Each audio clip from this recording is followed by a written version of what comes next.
runtii Hormuud Telecom Soomaaliya horta may baa adeeg isgaarsiineed oo eedan anfacay gudaha dalka Soomaaliya Soomaaliya may biyaha ay tahay adeegi eedan fara badan EVC balaas hadda fiiri adoo mijeebka beesada jeebka aan ka roro korno yaa ka shawadaas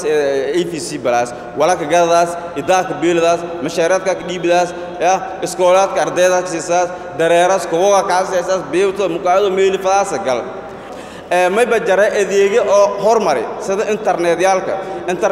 adeegyada biyaas Hormuud Telecom Soomaaliya adeego oo may baa runtii 99% bulshada markaas ay hajiideen marka may baa Soomaali Hormuudna Soomaaliya xaqiiqada markaan ku hadal